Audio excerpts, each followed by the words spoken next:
Aujourd'hui, nous allons prendre le temps d'étudier la parole de Dieu ensemble, avec le sermon intitulé « L'espoir de l'humanité ».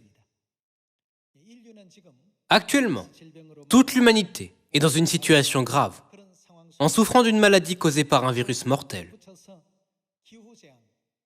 En plus de cela, de nombreux désastres naturels se sont également produits. Même l'été dernier, en Corée, de nombreux dégâts ont été causés par les typhons et les inondations. Il semble que cette année, il y ait eu beaucoup plus de désastres naturels que les années précédentes. Aux États-Unis, plus de 10 000 éclairs ont déclenché de grands incendies dans les montagnes de Californie. Il a été presque impossible d'éteindre les incendies, même si d'innombrables pompiers ont été envoyés de tout le pays. Il a été rapporté que les incendies ne pourraient pas être maîtrisés avant qu'il neige cette année. En outre, des ouragans plus forts qu'auparavant ont frappé la côte Est. Puisque beaucoup de désastres naturels et de maladies se produisent continuellement, l'économie a été gravement affectée. Ceux qui travaillent pour gagner un salaire journalier s'inquiètent de mettre de la nourriture sur la table, puisqu'ils ne peuvent pas travailler.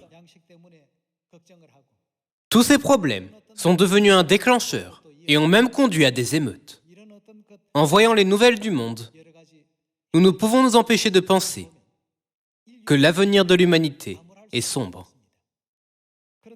Il a également été diffusé dans les médias de masse que la cellule du coronavirus a résisté à une aiguille microscopique jusqu'à 100 fois. C'est comme si une personne devait être frappée avec une lance 100 fois, tout en étant toujours en vie, sans aucune blessure. On a même essayé de chauffer le coronavirus à plus de 90 degrés, mais le virus n'a pas du tout été affecté. Les gens se demandent, les humains peuvent-ils se débarrasser complètement de la Covid-19 ? Ce genre de nouvelles tragiques peut être entendu de plus en plus chaque jour. On dit que le changement climatique empire également. Cette année, en Corée, je me souviens clairement qu'il a plu continuellement pendant 2 mois. Il a été rapporté que cela a été causé par le réchauffement climatique. Les glaciers de l'Arctique fondent à une très grande vitesse. Et la glace éternelle sur les montagnes fond, de sorte qu'elle est plus rare dans le monde. Il a été rapporté que la Terre perd sa fonction régulatrice de contrôle de la température. Par conséquent, l'avenir de cette Terre est incertain. C'est la réalité de la situation dans laquelle nous vivons actuellement. Cependant, n'avons-nous pas Dieu le Père et Dieu la Mère qui sont l'espoir de l'humanité ? Qu'arriverait-il si nous n'avions pas Dieu le Père et Dieu la Mère dans notre vie ? Quel genre de vie vivrions-nous maintenant ? Ne vivons pas seulement pour les choses terrestres qui sont temporaires et qui ensuite disparaissent, mais pensons de nouveau à quel point ce sera une grande gloire et une grande joie de servir Père et Mère dans Sion. Marchons plus énergiquement vers les choses du royaume éternel des cieux.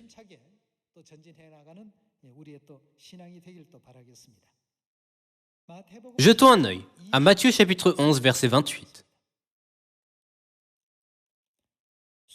Venez à moi, vous tous qui êtes fatigués et chargés, et je vous donnerai du repos. Prenez mon joug sur vous et recevez mes instructions, car je suis doux et humble de cœur, et vous trouverez le repos pour vos âmes. Car mon joug est doux et mon fardeau léger. Qui était l'espoir de l'humanité au temps du Père ? C'était Dieu Jéhovah. Au temps du Fils, l'espoir de l'humanité était Jésus-Christ. Venez à moi, vous tous qui êtes fatigués et chargés, dont le cœur est profondément blessé et qui êtes sous le joug. Ainsi, Dieu est venu sur cette terre au temps du Fils et est devenu l'espoir de l'humanité. Il a dit, « Tous ceux qui sont dans la douleur, venez à moi. » Alors, qui est l'espoir de l'humanité au temps du Saint-Esprit où nous vivons ? Ouvrons Apocalypse chapitre 22. Chapitre 22, verset 17. Et l'Esprit et l'épouse disent, qu'est-ce qu'ils disent? Viens. Dans Matthieu chapitre 11, verset 28, Jésus a dit, venez à moi, vous tous qui êtes fatigués et chargés. Et dans Apocalypse chapitre 22, qu'est-ce que l'Esprit et l'épouse ont dit? Ils ont dit, venez à nous. Venez à nous, vous tous qui avez soif et qui souffrez de lourds fardeaux. Et que celui qui a soif vienne, que celui qui veut prenne de l'eau de la vie gratuitement. Au temps du Saint-Esprit, nous devons mettre notre espoir uniquement dans l'Esprit et l'épouse. Les choses de cette terre disparaissent après une courte période. Même si quelqu'un a des millions de dollars, peu importe combien d'argent il a, sa gloire ne dure même pas 100 ans ou 200 ans. Tout cela est temporaire. Après un certain temps, il le transmet simplement à ses descendants, une fois qu'il a vieilli. Cependant, parce que ce n'est pas quelque chose qu'ils ont acquis par leur propre travail et leurs propres efforts, les descendants le perdent facilement et il devient l'héritage de quelqu'un d'autre. Rien sur cette terre ne dure éternellement. Par conséquent, afin de donner l'espoir à l'humanité, Dieu a dit, avec le nom de Jéhovah au temps du Père et avec le nom de Jésus au temps du Fils, venez à moi, vous tous qui êtes fatigués et chargés, et je vous donnerai du repos. Et au temps du Saint-Esprit, Dieu appelle l'humanité en disant, venez à l'Esprit et à l'épouse. Si nous avons l'espoir pour le royaume des cieux, ne nous accrochons pas aux choses de cette terre, mais attachons notre cœur aux choses du ciel. Aujourd'hui, est-ce que je vis une vie qui mérite de retourner au ciel? Est-ce que je marche sur le droit chemin de la foi? Nous devons réfléchir sur nous-mêmes en ayant ce genre de pensée. Nous devons avoir la foi qui nous conduit au salut de notre âme en cette époque. Afin d'aller à l'Esprit et à l'épouse, nous devons savoir qui sont l'Esprit et l'épouse. Où sont-ils? Quel est le signe qu'ils ont apporté sur cette terre en habitant parmi nous? Nous devons connaître toutes les réponses à ces questions. Ouvrons Psaume, chapitre 132, verset 13. Oui, l'Éternel a choisi Sion. Il l'a désiré pour sa demeure. C'est mon lieu de repos à toujours. J'y habiterai, car je l'ai désiré. Je bénirai sa nourriture. Je rassasierai de pain ses indigents. Je revêtirai de salut ses sacrificateurs. Et ses fidèles pousseront des cris de joie.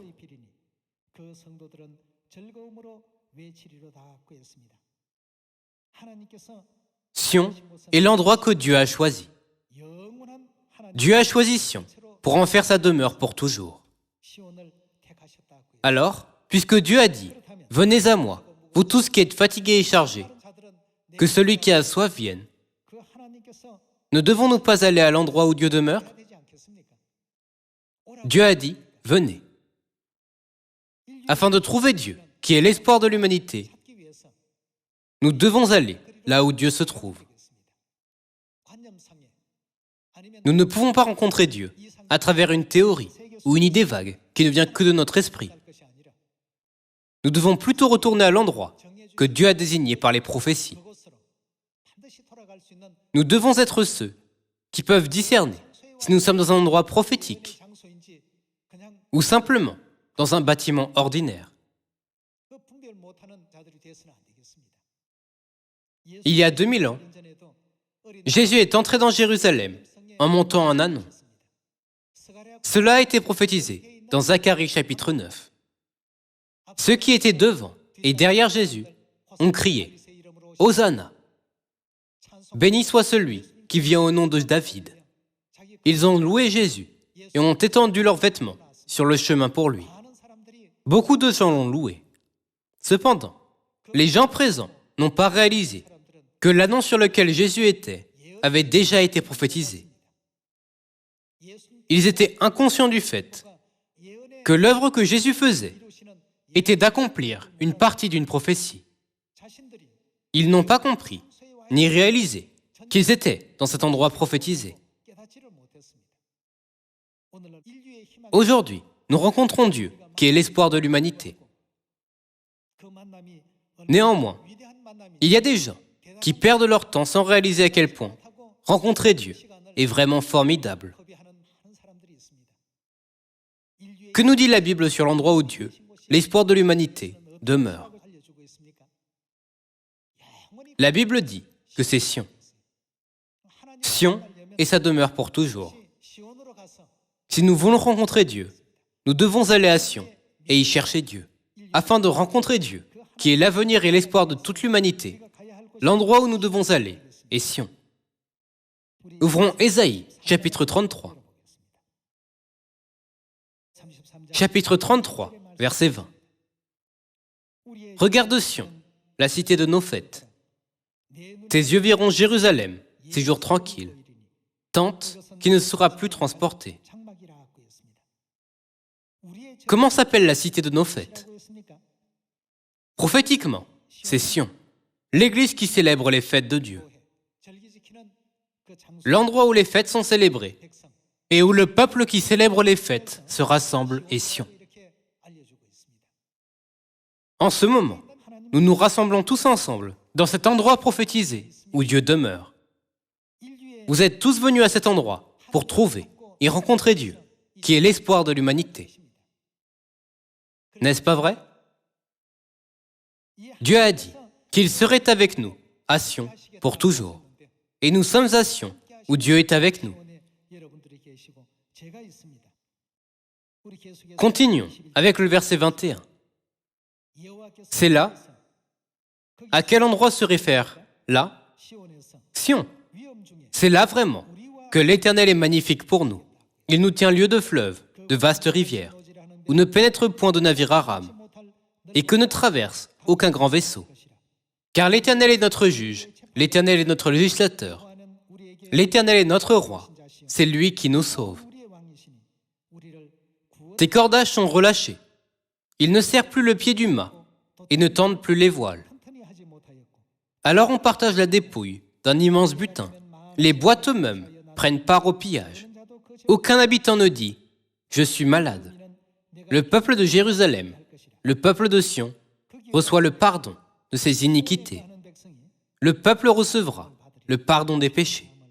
Par conséquent, toute l'humanité doit mettre son espoir seulement en Dieu. Notre vie est courte et passe vite. C'est comme si nous étions hier dans la vingtaine, mais nous sommes maintenant dans la trentaine. C'est comme si nous étions dans la trentaine hier, mais maintenant, nous sommes dans la quarantaine. C'est comme si nous étions hier dans la quarantaine, mais nous sommes dans la cinquantaine, la soixantaine, et sur nos 70 ans. Notre vie passe en un moment. Tout passe très vite. C'est la réalité de notre vie. Les gens sont comme le garçon du conte de fées, qui poursuivait l'arc-en-ciel tous les jours pour l'attraper. Le garçon disait « L'arc-en-ciel est par-dessus cette montagne. Alors j'ai simplement besoin d'attendre la montagne pour le trouver. » Donc, il courait, mais l'arc-en-ciel était par-dessus l'océan. Puis, il se disait « J'ai simplement besoin d'aller à l'océan pour attraper l'arc-en-ciel. » Il a couru après l'arc-en-ciel toute sa vie, mais il n'a jamais pu l'attraper. Dieu n'a-t-il pas déjà dit dans l'Ecclésiaste chapitre 1, verset 1, que nous ne pouvions pas l'attraper? Il est écrit « Vanité des vanités, tout est vanité. » Nous devons mettre notre espoir dans le royaume éternel des cieux.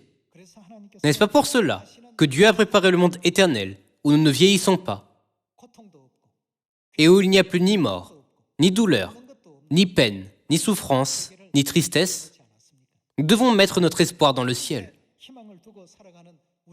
Mais parfois, nous vacillons et mettons notre espoir dans cette terre. Nous tombons facilement dans l'angoisse et la souffrance. Frères et sœurs, nous ne devons pas seulement poursuivre les choses de cette terre, parce qu'elles sont visibles à nos yeux. Nous pouvons certainement voir l'arc-en-ciel, mais nous ne pouvons pas l'attraper. C'est pourquoi Dieu a fait écrire à l'auteur d'Ecclésiaste comme suit. « Vanité des vanités, dit l'Ecclésiaste. Vanité des vanités, tout est vanité. Quel avantage revient-il à l'homme de toute la peine qu'il se donne sous le soleil? Une génération s'en va, une autre vient, et la terre subsiste toujours. » À partir de maintenant, l'humanité doit tourner son espoir vers Dieu, qui existe vraiment, et que nous pouvons rencontrer. Nous ne devons pas fixer nos yeux uniquement sur notre vie physique, mais sur le royaume éternel des cieux. Nous devons pleinement réaliser et regarder Dieu, qui est venu sur cette terre pour pardonner nos péchés. Il est indispensable que nous le trouvions et le rencontrions. Venez à moi, vous tous qui êtes fatigués et chargés. Dieu nous a dit de venir à lui il y a 2000 ans. Et ne dit-il pas la même chose au temps du Saint-Esprit? Venez me trouver. Cependant, beaucoup de gens ne mettent pas leur espoir en Dieu, mais dans les choses du monde, telles que la célébrité, les relations amoureuses ou les choses matérialistes. Beaucoup de gens perdent leur temps à poursuivre des choses vaines, comme le garçon poursuivant l'arc-en-ciel. Lorsque Salomon réfléchit sur sa vie, il a dit « Vanité des vanités, dit l'Ecclésiaste. Vanité des vanités, tout est vanité. J'ai eu de nombreuses concubines, beaucoup de richesses, d'abondantes connaissances et une grande renommée. Mais à la fin, tout est vanité. » Il a souligné que les gens qui craignent Dieu et gardent ses commandements vivent correctement leur vie.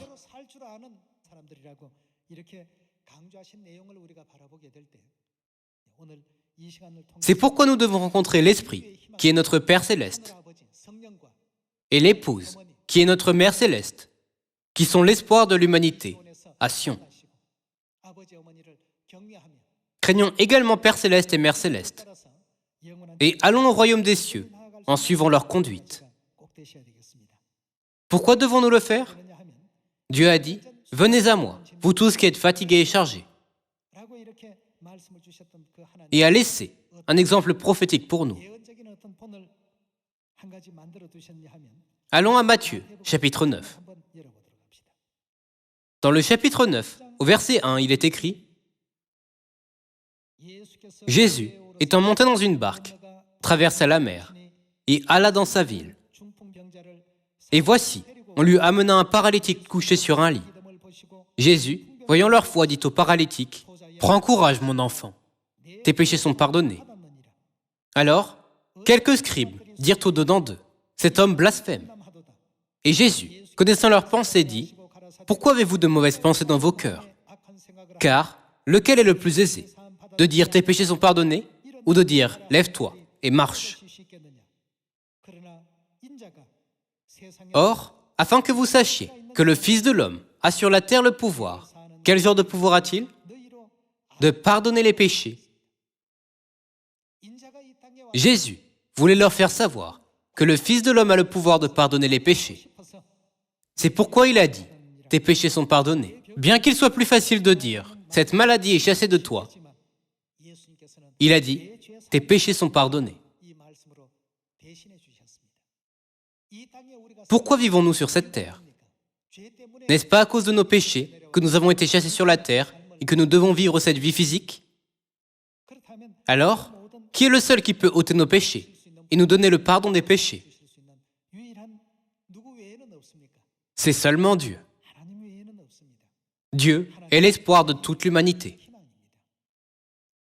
Nous ne vivons pas sur cette terre uniquement pour gagner de l'argent, pour jouir de la renommée, ou pour acquérir de plus grandes connaissances que les autres. Même si quelqu'un a amassé toutes les connaissances sur cette terre, elles ne peuvent pas être comparées à celles du ciel. C'est pourquoi Salomon a dit « Vanité des vanités, tout est vanité. »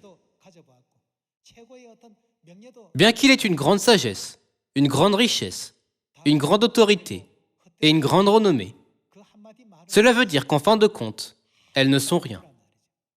Cependant, les gens nés sur cette terre marchent toujours sur ce chemin, en poursuivant ces choses, parce qu'ils ne réalisent pas, encore, qu'elles n'ont pas de sens. Frères et sœurs, nous sommes venus à Dieu, l'espoir de l'humanité, en répondant à son appel. Nous devons être fiers du fait que nous sommes venus à Dieu et que nous demeurons à Sion. Nous vivons la vie la plus juste et la plus élevée de toute l'humanité. Notre objectif est de vivre dans le ciel. Si notre vie sur cette terre se termine, cela ne signifie pas que notre vie globale est terminée. Dieu voulait dire, comprenez que bien que je sois en chair et que je sois connu par les gens en tant que fils d'un charpentier, je suis celui qui a le pouvoir de pardonner vos péchés. La même histoire est également écrite dans l'Évangile selon Luc. Confirmons cela une fois de plus. Luc chapitre 5, verset 17. Un jour, Jésus enseignait. Des pharisiens et des docteurs de la loi étaient là, assis, venus de tous les villages de la Galilée, de la Judée et de Jérusalem. Et la puissance du Seigneur se manifestait par des guérisons. Et voici, des gens, portant sur un lit un homme qui était paralytique, cherchaient à le faire entrer et à le placer sous ses regards. Comme ils ne savaient pas où l'introduire à cause de la foule, ils montèrent sur le toit et ils le descendirent par une ouverture, avec son lit, au milieu de l'assemblée, devant Jésus. Voyant leur foi, Jésus dit, « Homme, tes péchés te sont pardonnés. » Les scribes et les pharisiens se mirent à raisonner et à dire, « Qui est celui-ci qui profère des blasphèmes? Qui peut pardonner les péchés, si ce n'est Dieu seul ?» Jésus, connaissant leurs pensées, prit la parole et leur dit, « Quelle pensée avez-vous dans vos cœurs? Lequel est le plus aisé? De dire, tes péchés te sont pardonnés, ou de dire, lève-toi et marche? Or, afin que vous sachiez que le Fils de l'homme a sur la terre le pouvoir de pardonner les péchés. » Frères et sœurs, de nos jours, les gens considèrent Jésus comme quelqu'un d'extraordinaire. Cependant, à l'époque, il n'était pas traité différemment des autres. Il était en chair et dans la même situation que tout le monde. Les gens de l'époque ont demandé, « Son père n'est-il pas un charpentier? Et sa mère n'est-elle pas Marie? Tous ses frères sont ici parmi nous. » À l'époque, c'est ainsi qu'il était généralement perçu. De nos jours, les gens connaissent la vraie nature de Jésus. C'est pourquoi ils le servent. Ils comprennent qu'il est Dieu, qui est venu sur la terre au temps du Fils. Cependant, il n'était qu'une personne ordinaire aux yeux des gens de l'époque. À leurs yeux, il n'était rien d'autre que cela. Cependant, avec quel genre de pouvoir est-il venu? Je vais vous faire savoir que j'ai le pouvoir de pardonner les péchés de l'humanité. C'est pourquoi Jésus a dit, « Tes péchés te sont pardonnés », bien qu'il soit plus facile de dire, « Lève-toi et marche ». C'est parce qu'il voulait leur faire savoir qu'il avait le pouvoir de pardonner les péchés. Selon vous, quelle est la nouvelle la plus joyeuse pour les pécheurs qui ont péché dans le ciel et ont été expulsés sur la terre? Dieu qui pardonne les péchés est l'espoir de l'humanité.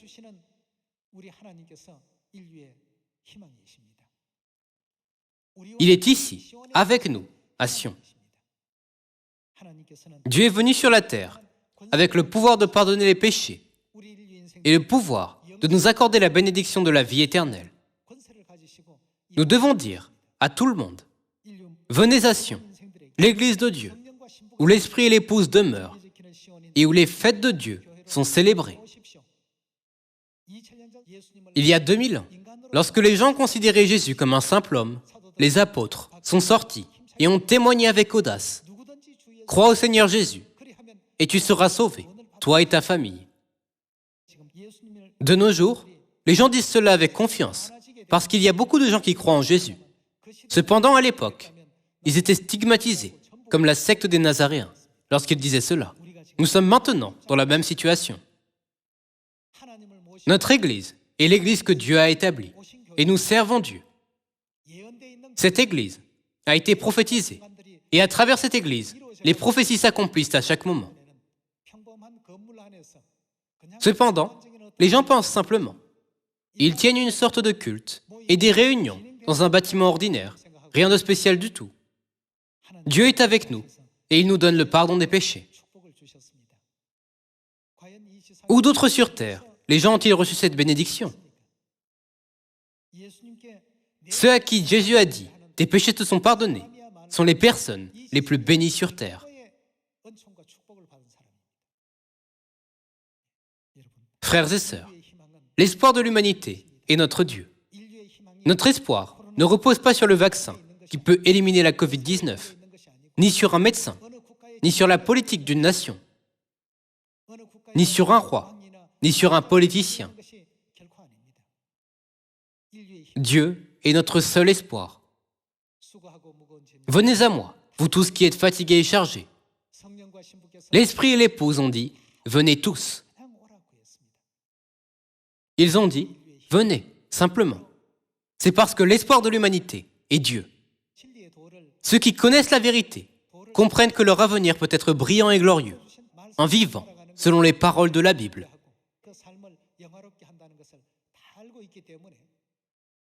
Bien que les gens autour de nous ne suivent pas ce chemin, puisqu'ils ne l'ont pas encore trouvé, nous, qui avons trouvé le chemin de la justice, devons vivre selon la parole de Dieu. Nous avons Dieu, qui est l'espoir de l'humanité. Ne devons-nous pas nous en vanter? Vantons-nous-en davantage. Celui qui veut recevoir le pardon des péchés et le salut, et qui veut aller au ciel, doit venir à Sion, où Dieu demeure. Soyons ceux qui prêchent comme cela avec audace. N'est-ce pas notre Église, où l'Esprit et l'Épouse, qui sont l'espoir de l'humanité, demeurent? Témoignons avec audace du Saint-Esprit Père An Sang-hong et de Mère Céleste, la Nouvelle Jérusalem. Et crions avec confiance à tout le monde de venir à Sion, où il demeure. J'espère que nous pourrons sauver toute l'humanité en prêchant dans la Samarie jusqu'aux extrémités de la terre, avec la puissance du Saint-Esprit dans notre cœur. Cela conclut le sermon d'aujourd'hui. Merci beaucoup.